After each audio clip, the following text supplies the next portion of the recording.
اما بعد فاعوذ باللہ من الشیطان الرجیم بسم اللہ الرحمن الرحیم۔ میرے معزز سامعین و ناظرین، السلام علیکم ورحمۃ اللہ وبرکاتہ۔ درس قرآن کا سلسلہ جاری ہے۔ گزشتہ نشست میں آپ نے سنا کہ اللہ تعالیٰ نے بنی اسرائیل پر جو نعمتیں کی تھیں ان کو یاد دلائی جا رہی ہیں۔ بیٹے پر، اولاد پر نعمتیں کرنا، ان کے والدین پر جو نعمتیں کی جاتی ہیں بیٹوں کو بھی یاد دلائی جاتی ہیں۔ جو نعمتیں بڑوں پر کی جائیں ان کا احسان چھوٹوں کو بھی یاد دلایا جاتا ہے۔ بنی اسرائیل پر اللہ تعالیٰ نے جو نعمتیں کی ان کا احسان بنی اسرائیل کی اولاد کو یاد دلایا جا رہا ہے۔ حضرت یعقوب علیہ السلام کے 12 بیٹے، ان 12 بیٹوں میں 12 قبیلے ہوئے، جن کے اندر یہ قبیلے بہت مشہور تھے اور یہ بڑے بڑے قبیلے تھے، تو انہی کے اندر بہت سے انبیاء کرام بھی تشریف لائے۔ انہی یعقوب علیہ السلام کی 12 بیٹوں سے جو اولاد ہوئی ان کو بنی اسرائیل کہا جاتا ہے۔ پھر اللہ تعالیٰ آگے ارشاد فرماتا ہے وَآمِنُوا بِمَا أَنزَلْتُ مُصَدِّقًا لِمَا مَعَكُمْ وَلَا تَكُونُوا أَوَّلَ كَافِرٍ بِهِ وَلَا تَشْتَرُوا بِآيَاتِي ثَمَنًا قَلِيلًا وَإِيَّايَ فَاتَّقُونِ، اور ایمان لاؤ اس پر جو میں نے اتارا، اس کی تصدیق کرتا ہوا جو تمہارے ساتھ ہے، اور سب سے پہلے اس سے منکر نہ بنو اور میری آیتوں کے بدلے تھوڑے دام نہ لو اور مجھ سے ڈرو۔ اب بنی اسرائیل سے خطاب فرمایا جا رہا ہے کہ پہلے بتایا گیا جو تم نے اللہ تعالیٰ سے وعدے کیے تھے، عہد کیا تھا، وہ پورا کرو، اور اپنے عہد کو توڑ چکے۔ اب اللہ تعالیٰ فرما رہا ہے کہ ایمان لاؤ اس پر جو ہم نے نازل کیا، یعنی قرآن پاک، اور ہمارے پیغمبر نبی پاک صلی اللہ تعالی وسلم کی طرف اشارہ ہے کہ ان پر ایمان لاؤ۔ اور یہ تصدیق کرتا ہے جو تم سے پہلے تمہاری کتابوں کی بھی تصدیق کرتا ہے، تمہارے پیغمبروں کی بھی تصدیق کرتا ہے، اور منکر نہ بنو، اپنی آیتیں بیچ کر، اللہ تعالیٰ کی آیتوں کے بیچ کر مال نہ کماؤ اور اللہ سے ڈرو۔ اب فرمایا جا رہا ہے قرآن پاک کو ماننا اور نبی پاک صلی اللہ تعالی وسلم پر ایمان لانے کی طرف اللہ تعالیٰ بنی اسرائیل سے خطاب فرما رہا ہے۔ وہ یہود، عیسائی، بنی اسرائیل جو حضور اکرم صلی اللہ تعالی وسلم کے سامنے مدینہ منورہ میں موجود تھے، ان سے خطاب کیا جا رہا ہے کہ تم کیوں ایمان نہیں لاتے اس قرآن پر اور اس نبی پر، ان پر ایمان لے آؤ۔ چنانچہ اس کا شان نزول بتایا جاتا ہے۔ شان نزول کوئی واقعہ ہوتا ہے جس کی وجہ سے اللہ تعالیٰ اس معاملے کے پیش نظر قرآنی آیات کا نزول فرماتا ہے۔ چنانچہ اس آیت کے اترنے کی وجہ، یہ آیت کعب بن اشرف اور دوسرے امیر لوگوں اور علماء یہود کے حق میں نازل ہوئی۔ 3 لوگوں کے حق میں یہ نازل ہوئی، علماء یہود، اور آیت کعب ابن اشرف اور امیر یہود جو تھے، جو بنی اسرائیل میں امیر لوگ تھے، ان کے حق میں یہ آیت نازل ہوئی۔ علماء یہود جاہل لوگوں سے پیسے وصول کیا کرتے تھے۔ ان کی پیداوار جو ہوتی تھی، کھیتی باڑی ہوتی تھی، اس کے اندر بھی انہوں نے اپنا حصہ فکس کیا ہوا تھا علماء یہود نے۔ توریت میں جو حضور اکرم صلی اللہ تعالی وسلم کی نعت شریف موجود تھی، علماء یہود ڈرتے تھے کہ اگر یہ نعت شریف لوگوں کے سامنے آ گئی تو وہ لوگ ایمان لے آئیں گے نبی پاک صلی اللہ تعالی وسلم پر، تو ان علماء یہود کو اس نعت کا بڑا ڈر تھا، اور وہ اسی کشمکش میں رہتے تھے کہ اس نعت شریف کو بدل دیا جائے۔ چنانچہ تفسیر خزائن العرفان، تفسیر خازن، روح البیان نے اس جگہ فرمایا کہ ایک بار کعب ابن اشرف علماء یہود کے پاس آئے اور کہا کہ تم نبی پاک صلی اللہ تعالی علیہ وسلم یعنی ہمارے نبی صلی اللہ تعالی وسلم کے بارے میں کیا کہتے ہو، یہ اللہ کے سچے نبی ہیں؟ تو علماء یہود نے فوراً کہا ہاں سچے نبی ہیں۔ اس پر کعب ابن اشرف نے کہا کہ اگر تم یہ بات نہ کہتے تو میں تمہیں بہت مال دیتا۔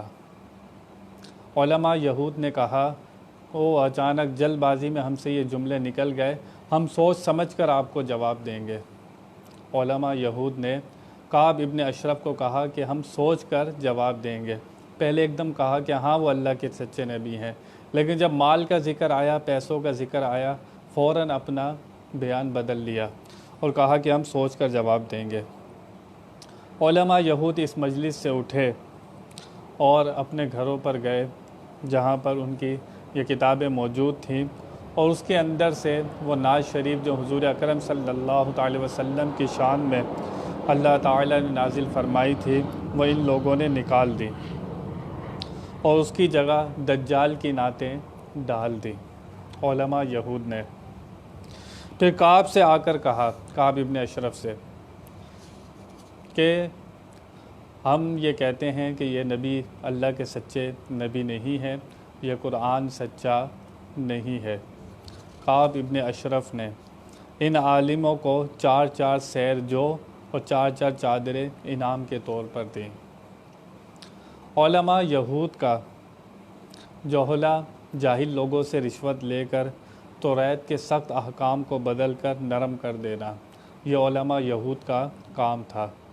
ان کے جو امیر لوگ تھے یہود کے اندر، وہ علماء یہود کو تنخواہیں دیا کرتے تھے۔ تنخواہ کس چیز کی دیا کرتے تھے؟ کہ سخت احکام کو جو توریت شریف میں نازل ہوئے ہیں ان کو آسان بنا دو اور دین کو ہمارے کہنے کے مطابق کر دو۔ اس لیے امیر علماء نے ان کی تنخواہیں مقرر کی ہوئی تھیں۔ آپ نے سنا کہ علماء یہود کیسے پیسے لے کر توریت شریف کے اندر سے حضور کی نعتیں، حضور کے ذکر کو مٹا رہے تھے، پیسوں کے بدلے، مال کے بدلے۔ اور مثنوی شریف میں مولانا روم فرماتے ہیں، انجیل میں مصطفیٰ علیہ السلام کا نام تھا، وہ نبیوں کے سردار تھے اور ان سب میں افضل تھے۔ آپ کے حلیہ و شکل کا ذکر تھا، حضور کے چہرے مبارک کا اور پورے حلیہ کا ذکر تھا، آپ کے کھانے پینے، روزوں اور غزوات کا ذکر تھا توریت شریف میں۔ تو حضور اکرم صلی اللہ تعالی علیہ وسلم کا ذکر مٹانا، توریت شریف سے حضور کی شان کی نعت کو نکالنا، یہ علماء یہود کا کام ہے۔ نبی کی تعریف کو، نبی کی شان کو چھپانا، پیسوں کے بدلے علماء یہود یہ کر رہے تھے۔ لیکن یہ کام کتنا برا کر رہے تھے، اپنے آپ کو جنت کے لیے پکا کر رہے تھے، وہ اپنا ٹھکانہ پکا بنا رہے تھے جہنم کے اندر۔ تو اللہ تعالیٰ ارشاد فرماتا ہے وَآمِنُوا بِمَا أَنزَلْتُ، ایمان لاؤ اس پر جو میں نے نازل کیا۔ اللہ تعالیٰ نے قرآن پاک کو نازل کیا۔ یہ خطاب بنی اسرائیل سے جو حضور صلی اللہ تعالی علیہ وسلم کے زمانے میں موجود تھے۔ یہ خطاب کس سے ہو رہا ہے؟ جو لوگ حضور اکرم صلی اللہ تعالی وسلم کے سامنے بنی اسرائیل میں جو لوگ موجود تھے ان سے یہ خطاب کیا جا رہا ہے۔ اور پھر یہ خطاب قیامت تک کے بنی اسرائیل کے لوگوں سے ہے کہ تم جو میں نے نازل کیا ہے اس پر ایمان کیوں نہیں لاتے۔ ما انزلتو میں 2 احتمال ہیں، ایک یہ کہ اس سے صرف قرآن کریم مراد ہو، دوسرے یہ کہ اس سے قرآن یا صاحب قرآن مراد ہوں، یا حضور کے سارے احکام جو آپ نے بتائے۔ انزلتو میں یعنی کہ کس پر ایمان لاؤ؟ کس پر ایمان لاؤ؟ قرآن پاک پر اور حضور اکرم صلی اللہ تعالی علیہ وسلم کی ذات پر اور تمام احکام پر۔ حضور اکرم صلی اللہ تعالی علیہ وسلم کی ذات وہ ہے کہ حضور کی زبان تو ایک ہے لیکن اس پر بولنے والے 2 ہیں۔ حضور جب بتایا کرتے تھے اور جب قرآن نازل ہوتا تو آپ بتاتے کہ یہ اللہ کا قرآن ہے، یہ اللہ کی کتاب ہے، یہ اس کے اندر سے بیان ہے۔ جب حدیث فرمایا کرتے تھے تو آپ فرماتے تھے یہ میرا بیان ہے، یہ حدیث شریف ہے۔ زبان ایک ہے، بولنے والے دو ہیں۔ اگر ہم حدیث کا انکار کر دیں، حضور کی ذات کا انکار کر دیں، تو ہمیں جو قرآن ملا ہے حضور کے وسیلے سے ملا ہے۔ کوئی اگر حضور کی ذات کا انکار کرتا ہے، حضور کے فضائل کو نہیں مانتا، حضور کی شان کو نہیں مانتا، وہ قرآن کے ماننے والا نہیں ہو سکتا، کیونکہ جب تک حضور کی شان کو نہیں مانے، ان کی تعظیم نہ کرے، ان کی نبوت کا اقرار نہ کرے، جب تک وہ قرآن کو ماننے والا نہیں ہوگا۔ قرآن پر صحیح ایمان کب ہوگا؟ جب حضور کے لیے صحیح عقیدہ اس کے دل میں ہوگا، حضور کی نبوت کو مانتا ہوگا، حضور کو آخری نبی مانتا ہوگا، پھر اس کا قرآن کو ماننا صحیح ہوگا۔ میں نے کہا بولنے والے دو ہیں، زبان ایک ہے۔ اللہ قرآن میں فرماتا ہے وَمَا يَنطِقُ عَنِ الْهَوَىٰ، یہ نبی اپنی خواہش سے لب بھی نہیں ہلاتے۔ ان کے لب کب ہلتے ہیں؟ جب ہماری وحی ہوتی ہے۔ تو حدیث کو ماننا بھی بہت ضروری ہے، اور قرآن کو ماننا بھی بہت ضروری ہے، صاحب قرآن کو ماننا بھی بہت ضروری ہے۔ ما انزلت میں فرمایا، اس میں اشارہ اس جانب ہے کہ اے بنی اسرائیل، تم ان تورات، زبور، انجیل وغیرہ پر اس لیے ایمان لائے ہو کہ وہ ہماری اتاری ہوئی ہے، اس لیے ایمان لائے ہو نا، تورات پر ایمان لائے، زبور پر ایمان لائے، انجیل پر ایمان لائے، کیوں لائے؟ کہ ہم نے اتاری ہے۔ یہ قرآن بھی ہمارا اتارا ہوا ہے، بنی اسرائیل کو بتایا جا رہا ہے۔ جب ان تین کتابوں پر تم ایمان لاتے ہو تو یہ قرآن بھی ہم نے اتارا ہے، اس کا انکار کیوں کرتے ہو؟ تو اس کا انکار کرنا ایسا ہے قرآن پاک کا جیسے ان سب کا انکار کر دینا، سب کتابوں کا انکار کر دینا۔ پھر فرمایا جا رہا ہے مصدقا لما معکم، یہ تصدیق کرنے والا ہے جو تمہارے ساتھ ہے، یعنی کہ تمہاری کتابوں کی بھی تصدیق کرتا ہے، تمہارے نبیوں کی بھی تصدیق کرتا ہے۔ یہ قرآن پاک کس کی تصدیق کرتا ہے؟ تمہارے نبیوں کی بھی تصدیق کرتا ہے، تمہاری کتابوں کی بھی تصدیق کرتا ہے۔ تم اس کو کیوں جھٹلا رہے ہو؟ یہ قرآن پاک تو تمہیں سچا بنا رہا ہے، سچا تمہیں ثابت کر رہا ہے۔ مصدق کے معنی تین ہو سکتے ہیں: سچا کرنے والا، سچا کہنے والا، سچا کروانے والا۔ ان تینوں معنی سے قرآن اور حضور مصدق ہیں۔ قرآن بھی تصدیق کرنے والا ہے، حضور اکرم صلی اللہ تعالی علیہ وسلم بھی تصدیق کرنے والے ہیں۔ پچھلی کتابوں میں اس قرآن کا بھی ذکر تھا، اور ہمارے نبی پاک صلی اللہ تعالی وسلم کی تشریف آوری کا بھی ذکر تھا کہ آپ تشریف فرما ہوں گے، آپ سب نبیوں کے آخر میں تشریف لائیں گے۔ ان تینوں کتابوں میں ذکر تھا۔ تو جب حضور اکرم صلی اللہ تعالی وسلم تشریف لے آئے، قرآن تشریف لے آیا، تو تمہارے رسولوں کی بھی تصدیق ہو گئی، تمہاری کتابوں کو بھی تصدیق ہو گئی، تمہارے سب بیانات سچے ہو گئے۔ اب کیوں انکار کرتے ہو؟ اگر یہ نبی تشریف نہ لاتے اور قرآن نہ آتا تو پھر تمہاری تصدیق کیسے ہوتی؟ ان کتابوں میں خبریں تھیں، ان کتابوں کے اندر خبریں تھیں کہ قرآن آئے گا، نبی آئے گا۔ جب یہ قرآن بھی آ گیا، نبی بھی آ گئے، تو اب تم اس تمہاری تو تصدیق کر رہا ہے، تم پھر اس کو جھٹلا رہے ہو۔ تم اس کو جھٹلا کر اپنے لیے ہی وبال جمع کر رہے ہو، اور اپنے آپ کو جھوٹا بنا رہے ہو۔ کوئی کہے کہ 29 کا چاند ہو جائے گا، پہلے سے خبر دے دے، جب چاند ہوگا تو اسے سچا کہا جائے گا، اگر چاند نہیں ہوگا تو جھوٹا کہا جائے گا۔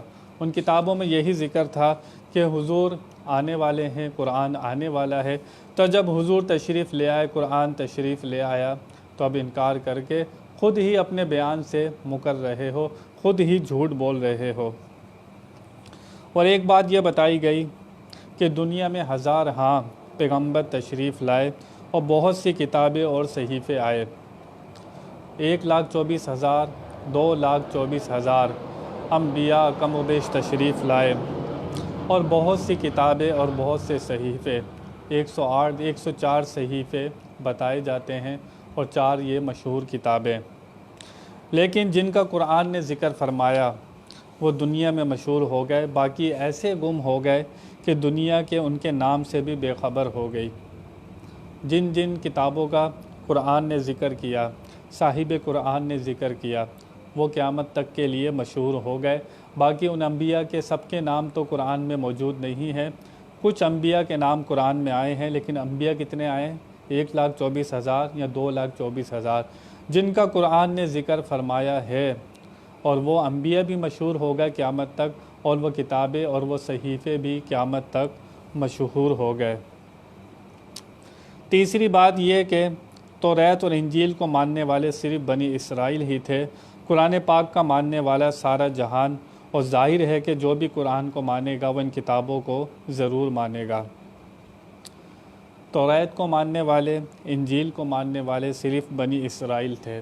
اب دیکھیے، جو قرآن پاک کو مانے گا وہ سب کتابوں کو مانے گا، وہ سب کتابوں کو مانے گا، اور یہ ماننا اس کے لیے بہت ضروری ہے۔ اگر کوئی قرآن کو مانتا ہے، تورات کو نہیں مانتا، زبور کو نہیں مانتا، انجیل کو نہیں مانتا، تو وہ اپنا ایمان صحیح ثابت نہیں کر سکتا۔ اس کے لیے قرآن کو ماننا بھی ضروری ہے، اور ایک نبی کا انکار بھی نہیں کر سکتا۔ ایک نبی کا بھی انکار کرے گا، ایک نبی کو بھی جھٹلائے گا، ان کے نبی ہونے کو جھٹلائے گا، تو وہ ایمان والا نہیں ہو سکتا۔ شریعت پر ہمارے نبی پاک صلی اللہ علیہ وسلم کی عمل کرے گا، لیکن وہ جتنے انبیاء آئے سب کو دل و جان سے مانتا ہوگا۔ تو اس قرآن نے آ کر تو سب کو منوا دیا۔ اس قرآن نے آ کر تمہاری کتابوں کو بھی سچا کیا، تمہارے نبیوں کو بھی سچا کیا۔ اس کتاب نے تو، قرآن پاک نے تم سب کو سچا کر دیا، پھر تم اس قرآن پر ایمان نہیں لاتے، اس نبی پر ایمان نہیں لاتے۔ تم سوچو، یہ سب کچھ تم جان بوجھ کر رہے ہو۔ حضرت مریم علیہ السلام پر الزام لگا، قرآن نے اس کی پاکی کی ڈنکے بجوائے کہ حضرت مریم علیہ السلام سچی تھی، پاک دامن تھی، ان کے اوپر جو الزام لگا تھا وہ بے بنیاد لگا تھا۔ تو اس قرآن پاک نے تو سب کو آ کر سچا کر دیا۔ پھر تم قرآن کو جھٹلا کر، اس نبی کو جھٹلا کر اپنے لیے ہی بڑی بے وقوفی کا کام کر رہے ہو، تم عقل مند نہیں ہو۔ پھر آگے فرمایا جا رہا ہے وَلَا تَكُونُوا أَوَّلَ كَافِرٍ بِهِ، اور نہ ہو جاؤ پہلے انکار کرنے والے اس کا۔ بنی اسرائیل سے کیا کہا جا رہا ہے؟ تم پہلے انکار کرنے والے نہ ہو جاؤ، ایسے نہ ہو جانا کہ سب سے پہلے تم نے ہی انکار کیا اور تمہاری وجہ سے دوسرے بھی انکار کرے۔ تم پہلے انکار کرنے والے نہیں ہو جانا۔ جو سب سے پہلے کسی حق اور سچ کا انکار کر دے تو وہ سب سے پہلا انکار کرنے والا ہوتا ہے۔ اس کو دیکھا دیکھی دوسرے لوگ بھی انکار کریں گے، تو اس پر تو وبال آئے گا۔ جس نے سب سے پہلے انکار کیا ہوگا اس کا وبال سب سے زیادہ ہوگا۔ اسی طرح کوئی برائی کی چیز جو نکالتا ہے، سب سے پہلے برائی کی چیز کو ایجاد کرتا ہے یا کسی کو برائی پر لگاتا ہے، تو جس نے ایجاد کیا یا برائی پر لگایا سب سے زیادہ وبال اس شخص پر آئے گا۔ کیوں؟ اس نے ایجاد کیا تھا۔ اس کی وجہ سے دو دوسرے لوگوں نے بھی یہی کام کیا۔ اس لیے اللہ تعالیٰ فرما رہا ہے ایسے نہ ہو جاؤ کہ سب سے پہلے انکار کرنے والے۔ وہ بنی اسرائیل یہی کر رہے تھے، سب سے پہلے قرآن کا انکار کر رہے تھے، رسول کا انکار کر رہے تھے۔ اولا کافرن بھی میں چند معنی ہو سکتے ہیں کہ سب سے پہلے کس چیز کا انکار۔ ایک یہ کہ تم قرآن سنتے ہی بے سوچے بے دھڑک ہو کر انکار کر دیتے ہو۔ کم سے کم اپنی کتابوں میں دیکھو، اس کے اندر پوری تصدیق موجود ہے، اس نبی کی بھی اور اس قرآن کی بھی۔ ایسے ہی منہ اٹھا کر انکار نہ کر دو، پہلے جا کر اپنی کتابوں میں تصدیق کرو۔ دوسرے یہ کہ بنی اسرائیل جان بوجھ کر قرآن کے پہلے منکر نہ بنو، کیونکہ تم سے پہلے جن مشرکین نے انکار کیا وہ جہالت و نادانی کی وجہ سے تھا، تمہارا جان بوجھ کر ہے۔ بنی اسرائیل جو انکار کر رہے تھے جان بوجھ کر رہے تھے، کیونکہ یہ لوگ صاحب کتاب بھی تھے، صاحب علم بھی تھے، اور یہ اس نبی کو جانتے بھی تھے، پہچانتے بھی تھے، پھر انکار کر رہے تھے۔ ان کا انکار کرنا مشرکین سے بھی زیادہ سخت تھا، کیونکہ وہ نادان جاہل لوگ تھے، لیکن یہ تو صاحب علم لوگ تھے، یہ تو جانتے تھے، جان بوجھ کر انکار کر رہے ہیں۔ تو جو جان بوجھ کر انکار کرتا ہے اس کو سزا سخت دی جاتی ہے، کیونکہ وہ جاننے اور پہچاننے والا ہوتا ہے۔ تیسرے یہ کہ اے مدینے کے اسرائیلیوں، اپنی جماعت میں سب سے پہلے تم ہی نے قرآن کریم سنا۔ حضور مکہ سے ہجرت کر کے مدینہ تشریف لے آئے تو وہاں پر بنی اسرائیل موجود تھے، تو یہ قرآن سب سے پہلے بنی اسرائیل نے ہی سنا۔ اگر تم اس کا انکار کرو گے تو تمہارا دیکھم دیکھی خیبر میں بھی بہت بنی اسرائیل موجود ہیں، وہ بھی انکار کریں گے۔ تو اس لیے کہا جا رہا ہے پہلے انکار کرنے والے نہ بنو۔ پانچویں یہ کہ تمہاری آئندہ نسل بھی آئے گی، تمہاری اولاد بھی ہوگی، اور جب تم انکار کرو گے تو تمہاری اولاد بھی اس قرآن کا، اس نبی کا انکار کرے گی، تو چنانچہ تم پہلے انکار کرنے والے ہو جاؤ گے۔ تو میرا خیال ہے سامعین سمجھ گئے ہوں گے کہ پہلے انکار کرنے سے کیا مراد ہے۔ وَلَا تَكُونُوا أَوَّلَ كَافِرٍ بِهِ، ایسے نہ ہو جاؤ کہ سب سے پہلے انکار کرنے والے۔ پھر اللہ تعالیٰ فرما رہا ہے وَلَا تَشْتَرُوا بِآيَاتِي ثَمَنًا قَلِيلًا، اور نہ خریدو ہماری آیتوں کے بدلے، میری آیتوں کے بدلے قیمت قلیلاً، تھوڑی قیمت، اور نہ خریدو میری آیتوں کے بدلے قیمت وہ بھی تھوڑی۔ آیات سے قرآنی آیت مراد ہیں یا توریت و انجیل کی آیتیں؟ میں نے بتایا علماء یہود آیتیں نکال دیتے تھے، حضور کی شان کی جو نعت تھی وہ نکال دی پیسوں کے بدلے اور پیسے لے لیے۔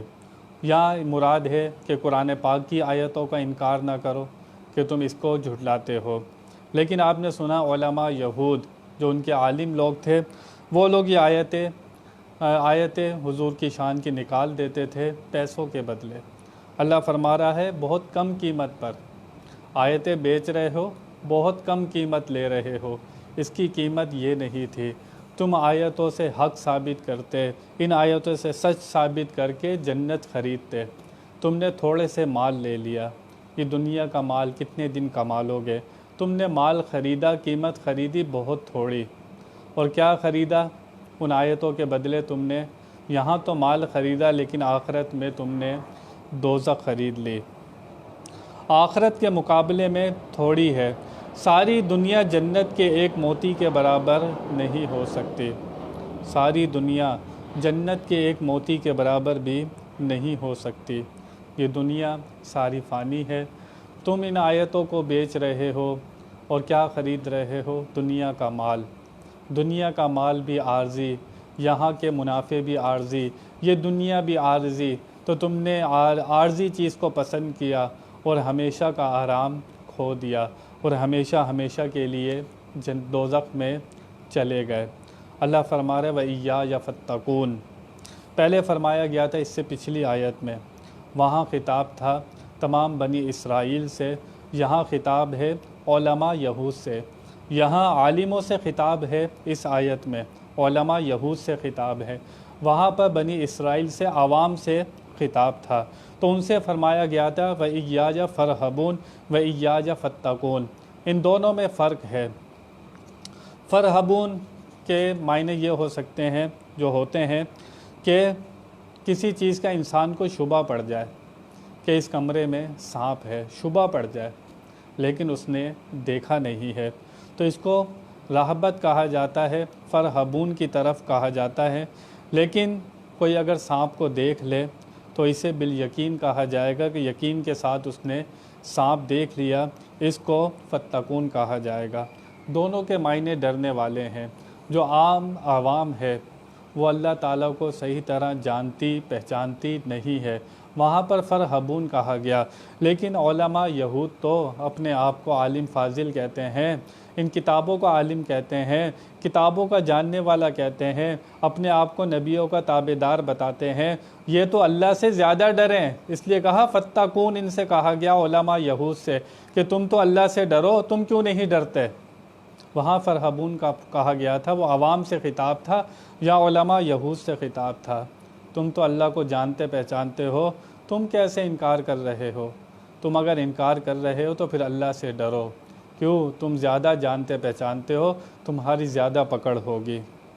آپ نے سنا کہ بنی اسرائیل سے، ان کے علماء یہود سے اللہ تعالیٰ نے خطاب فرمایا اور فرمایا اس قرآن کو بھی مانو، حضور اکرم صلی اللہ تعالی علیہ وسلم پر بھی ایمان لاؤ۔ اور تم ایمان کیوں نہیں لاتے؟ یہ قرآن تو تمہاری بھی تصدیق کرتا ہے اور تمہاری کتابوں کی بھی تصدیق کرتا ہے، تمہارے نبیوں کی بھی تصدیق کرتا ہے، پھر تم اس کو جھٹلا رہے ہو؟ تم بے وقوف ہو، تمہیں عقل نہیں ہے۔ تو بنی اسرائیل ان سب کو جھٹلا کر اپنے آپ کو ہی جھوٹا ثابت کر رہے تھے، حالانکہ ان سب کتابوں نبیوں کو سچا کر دیا۔ انہی کے اندر، ان کی کتابوں کے اندر حضور اکرم صلی اللہ تعالی علیہ وسلم کا پورا حلیہ شریف بیان ہوا تھا، آپ کیسے ہوں گے۔ چنانچہ ان کی کتابوں میں کہ اس شکل و شبہات والا، یہ سب لکھا ہوا ہے، ان کے اخلاق و صفات والا، اچھے اخلاق و صفات والا ہوگا۔ ان کی کتابوں میں ایسی خوبیوں کا مالک، مکہ میں پیدا ہو کر مدینے میں رہنے والا، اس قسم کی دلالت مٹانے والا، شمع جلانے والا، رحمان کی طرف سے قرآن کریم لانے والا، مرجھائی ہوئی کلیاں کھلانے والا، روتوں کو ہنسانے والا، اور کنتو کنزن مخفیًا کا راز سمجھانے والا، بیگانوں کو انما انا بشر مثلکم کہہ کے اپنی طرف بلانے والا، اور خود غریبی میں گزار کر غریبوں کو تخت و تاج دلوانے والا، فرش پر بیٹھ کر عرش پر حکومت کرنے والا، صحرائے عرب میں بیٹھ کر سارے جہاں کو دیکھنے والا، محبوب صلی اللہ علیہ وسلم تمہارے پاس تشریف لے آیا۔ یہ سب نشانیاں، یہ سب حلیہ تمہاری ہی کتابوں میں موجود ہے، تو پھر ایسے نبی کا کیوں انکار کرتے ہو؟ تمہاری کتابوں نے ان کے آنے کی خبر دی تھی، پورا ان کا حلیہ بیان کیا تھا کہ ایسے کام ہوں گے، ایسے اخلاق والا ہوگا، ایسی صفات والا ہوگا، زمین پر بیٹھ کر عرش کی حکومت کرے گا، غیب کی خبریں دیا کرے گا، تم ایسے نبی کو جھٹلا رہے ہو۔ حضرت ابراہیم علیہ السلام نے ان کے آنے کی دعا کی تھی، حضرت عیسیٰ علیہ السلام ان کے آنے کی خبر دی تھی اور نام تک بتایا۔ حضرت عیسیٰ علیہ السلام کا بیان ہے کہ ان کا نام احمد ہوگا، حضرت عیسیٰ علیہ السلام نے ان کا نام تک بتا دیا، لیکن پھر بھی اتنی خبریں آنے کے باوجود تم ان کا انکار کر رہے ہو۔ تمہاری کتابوں میں ان کا ذکر تھا لیکن پھر بھی تم انکار کر رہے ہو۔ کوئی موسیٰ علیہ السلام کا ماننے والا عیسیٰ علیہ السلام کو نہیں مانتا، عیسیٰ علیہ السلام کے ماننے والے عیسائی موسیٰ علیہ السلام کو نہیں مانتے، یا آپس میں ایک نبی کو ماننے والا دوسرے نبی کو نہیں مانتا، لیکن یہ ہمارے نبی کا معجزہ، یہ قرآن کا کرشمہ ہے کہ جو قرآن کو مانتا ہے، جو ہمارے نبی کو مانتا ہے، وہ ان سب رسولوں کو بھی مانتا ہے، ان کی سب کتابوں کو بھی مانتا ہے، اور کسی ایک کا انکار کرے گا تو وہ دین سے خارج ہو جائے گا۔ یہ قرآن کا اعجاز ہے، قرآن کا یہ کرشمہ ہے کہ یہ دیکھیے اس قرآن نے آ کر ان کے سب نبیوں کو بھی منوایا۔ آج جو نبی کو مانتا ہے ان سب کو مانتا ہے، تو آپ دیکھیں یہ کتنا بڑا ایک معجزہ ہے کہ اس قرآن نے آ کے ان سب کی تصدیق کر دی۔ تو اس لیے مصدقا لما معکم کہا گیا کہ یہ تمہارے سارے عقائد کی تصدیق کرتا ہے۔ چنانچہ قرآن نے بیت المقدس کی حرمت میں فرمایا، قرآن بیت المقدس کی حرمت بھی بیان کرتا ہے، ہمارا پہلا قبلہ، جو پہلے یہودی اور عیسائی اس طرف منہ کر کے نماز پڑھتے تھے، حضور نے بھی کافی نمازیں اس طرف منہ کر کے کی، وہ ہمارا پہلا قبلہ اول کہلاتا ہے۔ قرآن نے اس کی شان بھی بیان کی۔ اور اصحاب کہف جو نصرانیت کے اولیاء اللہ تھے، پوری سورہ کہف قرآن پاک میں موجود ہے اور ان کی شان میں بیان ہوئی۔ وہ ہمارے نبی کے تو ولی نہیں تھے نا، نصرانیت کے ولی تھے، لیکن ہمارے قرآن نے ان کے واقعات کو بیان کیا، ان کی تصدیق فرمائی۔ اسی طرح صحابہ کتے کا بیان، ان کی بھی اس کتے کی بھی شان بیان ہوئی۔ عاصب بن برقیہ جو یہودیت کے ولی اللہ ہیں، عاصب بن برقیہ، 19ویں پارے میں ان کا بیان موجود ہے۔ جو عاصب بن برقیہ جو تخت لے کر آئے تھے بلقیس کا پلک جھپکنے سے پہلے، ان کی یہ کرامت قرآن میں موجود ہے اور قرآن نے اس کرامت کو بیان کیا۔ ہمارے نبی کے ولی تو نہیں ہے امت میں سے وہ، لیکن انہی کی باتیں قرآن نے بیان کر کے ان سب کو سچا ثابت کر دیا۔ عیسیٰ علیہ السلام کی والدہ پر الزام لگتا ہے، قرآن اس کی پاکی بیان کرتا ہے۔ تو یہ قرآن تو سب کو سچا کر رہا ہے، تمہارے نبیوں کو بھی سچا کر رہا ہے، تمہاری کتابوں کو بھی سچا کر رہا ہے۔ تم نے جو خبریں دی تھیں، حضور تشریف لے آئے، قرآن تشریف لے آیا، وہ خبریں بھی سچی ہو گئی، پھر تم اس کا انکار کرتے ہو۔ لیکن بنی اسرائیل کی سمجھ میں یہ باتیں نہیں آ رہی تھی، لیکن اللہ تعالی حجت تمام فرما رہا تھا کہ کل قیامت میں کوئی یہ نہ کہے کہ ہمیں پتہ نہیں تھا۔ اس قرآن نے آ کر، حضور نے تشریف فرما کر ایک ایک بات ان کے سامنے رکھی تاکہ یہ لوگ انکار نہ کر سکیں۔ ان کے پاس کوئی جواب نہیں تھا ان باتوں کا۔ اور علماء یہود کا ایک بات یہ پتہ لگی کہ عالم کا بگڑنا عالم کا بگڑنا ہوتا ہے۔ اگر علماء یہود صحیح ہوتے تو ان کی عوام بھی صحیح راستے پر آ جاتی۔ اس لیے کہا گیا اگر عالم خراب ہوں گے تو عالم خراب ہوگا، اگر عالم اچھا ہوگا تو عالم بھی صحیح ہوگا۔ ایک بہت بڑی یہاں سے پیغام ملا کہ عالم کو حق کی بات کرنی چاہیے، سچ کی بات کرنی چاہیے، اپنی ذاتی فائدے کو دیکھ کر دین کو استعمال نہیں کرنا چاہیے۔ مسلمانوں کے اندر بھی کئی لوگ ہیں جو نفسانی خواہش کے لیے حکام سے ملیں اور ان کے ناجائز افعال کو جائز ثابت کرتے ہیں۔ پیسوں کے لیے مسلمانوں کے اندر بھی ایسے لوگ موجود ہیں جو پیسے کمانے کے لیے احکام بدل دیتے ہیں۔ قرآن کو تو نہیں بدل سکتے، اِنَّا نَحْنُ نَزَّلْنَا الذِّكْرَ وَإِنَّا لَهُ لَحَافِظُونَ۔ اللہ تعالیٰ نے اس قرآن کو نازل کیا ہے اور وہی اس کی حفاظت فرمانے والا ہے۔ پہلے جتنی کتابیں صحیفے آئے ان کی ذمہ داری اللہ تعالیٰ نے نہیں لی اپنے رحم و کرم پر، لیکن اللہ تعالیٰ نے قرآن پاک کی ذمہ داری اپنے ذمے لے لی۔ اس لیے کوئی ایک زیر زبر حرف کو بھی 1400 سال سے زیادہ ہو گئے نہیں بدل سکا۔ لیکن کچھ لوگ پیسے کی خاطر، اپنے ذاتی مفاد کی خاطر، خواہشوں کی خاطر کیا کرتے ہیں، احکام کو بدلنا چاہتے ہیں، اس کے اندر نرمی کر دیتے ہیں، وہ اپنی ذاتی مفاد کے لیے پیسے لے لیتے ہیں۔ ان کو سوچنا چاہیے وہ یہی کام کر رہے ہیں جو علماء یہود نے کیا تھا، اور وہ کیسا کام کر رہے ہیں، وہ اگر دوزخ میں جائیں گے تو یہ بھی بچنے والے نہیں ہے۔ اس لیے حضور نے فرمایا تھا جو قرآن کی تفسیر اپنی ذاتی رائے سے کرے، اپنی نفس کی خواہش سے کرے، وہ اپنا ٹھکانہ دوزخ میں بناتا ہے۔ دوسرے لوگ وہ ہیں جو واعظین ہیں، مدرسین ہیں، جو لوگ بیان کرتے ہیں اور جو لوگ طلباء کو پڑھاتے ہیں، اور وہ لوگ اگر اس لیے کوئی اچھے احکام، ضروری احکام کو چھپا لیتے ہیں کہ ان لوگوں سے پیسے ملتے ہیں۔ اگر کوئی پیسوں کے لیے صحیح حق اور سچ کو چھپاتا ہے، وہ بھی کوئی خیر کا کام نہیں کرتا، اپنے لیے وبال جمع کر رہا ہے۔ تیسرے علماء وہ لوگ کہلاتے ہیں جنہوں نے اپنی کتابوں کے اندر کفریہ عبارات لکھیں، اور انہوں نے اس کو پتہ بھی چل گیا جب ہمارے علماء نے بتایا کہ ان کی کتابوں میں کفریہ عبارات ہیں، انہوں نے دیکھ بھی لیا لیکن اپنی آر کو قربان نہیں کیا، نار کو قبول کر لیا۔ ان کو چاہیے تھا کہ کفریہ عبارات جو انہوں نے اپنی کتابوں میں لکھیں، ان کی کتابوں میں موجود ہیں کہ حضور کو دیوار کے پیچھے کا نہیں پتہ، حضور مر کر مٹی میں مل گئے، ایسی عبارات مسلمانوں کی کتابوں میں، جو اپنے آپ کو مسلمان کہلاتے ہیں، ان کی کتابوں میں یہ عبارات موجود ہیں، لیکن وہ لوگ اس پر تائب اور توبہ نہیں کرتے، وہ لوگ بھی خیر جمع نہیں کرتے، اپنے لیے وبال جمع کرتے ہیں۔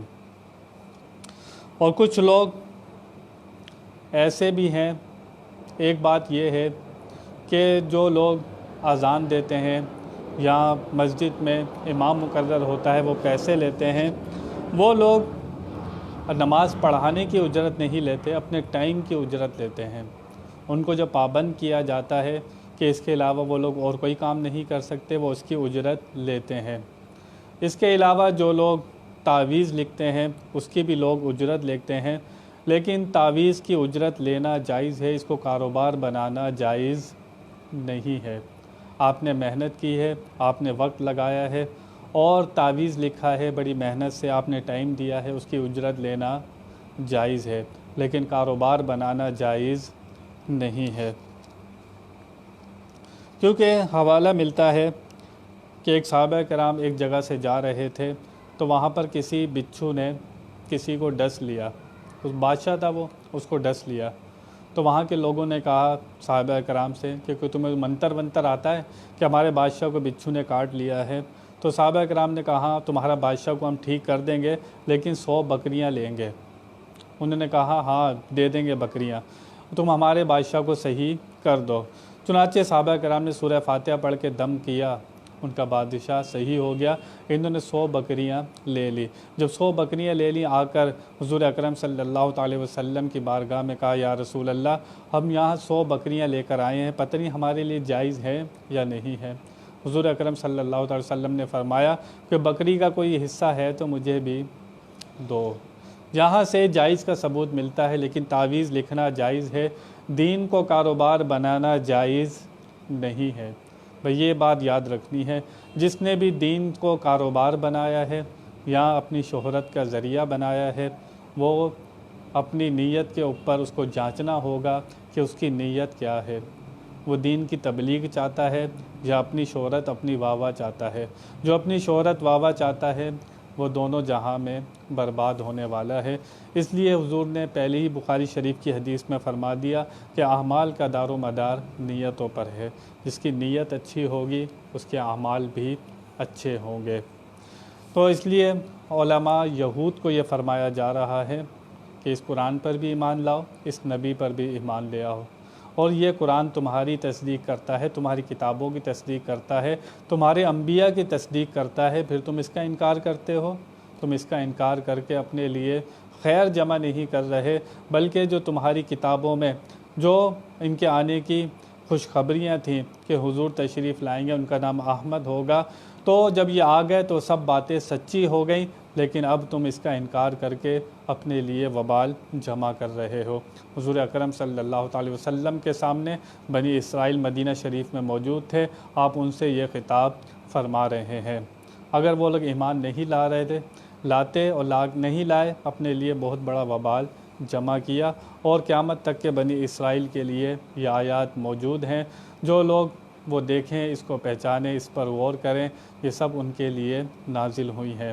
لیکن مسلمانوں کو بھی سوچنا چاہیے، اللہ تعالیٰ ان کو تو یہ فرما رہا ہے کہ قرآن کو پر ایمان لاؤ۔ آج مسلمانوں کا کیا حال ہے؟ ہم کتنا قرآن کو پڑھتے ہیں؟ کوئی سال میں ختم کرتا ہے، اچھے سے خوبصورت سے جزدان میں سجا کر اور الماری کے اوپر رکھا ہوا ہے۔ گھر میں کوئی میت ہو جائے گی تو پھر کھلے گا۔ یہاں کبھی فاتحہ کسی نے دلانی ہو تو جب قرآن خوانی کرانی ہو تو جب قرآن کھلتا ہے، اس کے علاوہ کوئی پتہ نہیں ہے۔ تو ہم مسلمان کہلانے والے بھی دنیا بھر کے کام کرتے ہیں، دنیا بھر کی فیس بک چلاتے ہیں، لیکن قرآن کی تلاوت 10 آیتیں بھی روز نہیں پڑھتے۔ سال میں بھی قرآن الا ماشاء اللہ بہت کم لوگ ہیں جو پڑھتے ہوں گے۔ فرمایا گیا سال میں ایک مرتبہ پڑھو، 6 مہینے میں ایک مرتبہ پڑھو، 1 مہینے میں ایک مرتبہ پڑھو، 15 دن میں پڑھو، 7 دن میں پڑھو۔ تو اس قرآن کو مسلمان کیا کر رہے ہیں اس کے ساتھ؟ بنی اسرائیل سے تو خطاب فرمایا جا رہا ہے کہ اس پر ایمان لاؤ۔ ہم لوگ اس پر ایمان لا کر بھی اس کو دل سے سچا نہیں مانتے۔ سچا مانتے بھی ہیں تو اس کے اوپر صحیح طرح سے عمل نہیں کرتے۔ اگر پڑھتے بھی ہیں تو زبانی پڑھتے ہیں، اس کے نہ معنی پتہ، نہ تفسیر پتہ، نہ ترجمہ پتہ، یہ قرآن ہم سے کیا فرما رہا ہے، کیا کہہ رہا ہے۔ تو اللہ کا شکر یہ تفسیر کا سلسلہ جاری کیا۔ جو لوگ خود اپنی محنت سے نہیں پڑھ سکتے، ان کے لیے اچھا موقع ہے کہ وہ تفسیر کو سن لیں، ان کو پتہ چلے یہ آیت کس کے حق میں نازل ہوئی، اس آیت سے کس کی طرف اشارہ ہے اور کس کو کہا جا رہا ہے۔ تو ایک کتاب اللہ تعالیٰ نے ہمیں دی ہے، دنیا بھر کی ہزارہا کتابیں ہم پڑھ لیتے ہیں، یہ وہ کتاب ہے جو قبر میں بھی ہمارے کام آئے گی، جو حشر میں بھی ہمارے کام آئے گی، اور اس کی تلاوت کرنے والا کبھی محروم نہیں رہتا، اس کو یاد کرنے والا اس کو کبھی محروم نہیں رہے گا۔ یہ قیامت میں شفاعت کرے گا قرآن پاک، جو رمضان کے روزے ہیں وہ بھی شفاعت کریں گے۔ ہمیں اپنے گریبان بھی جھانکنا چاہیے، خطاب تو بنی اسرائیل سے ہے، لیکن ہم بھی تو قرآن کے ماننے والے ہیں، ہم اس کا کتنا حق ادا کرتے ہیں۔ بیان میں کوئی غلطی ہو اللہ کی بارگاہ میں توبہ کرتا ہوں۔ وآخر دعوانا ان الحمد للہ رب العالمین۔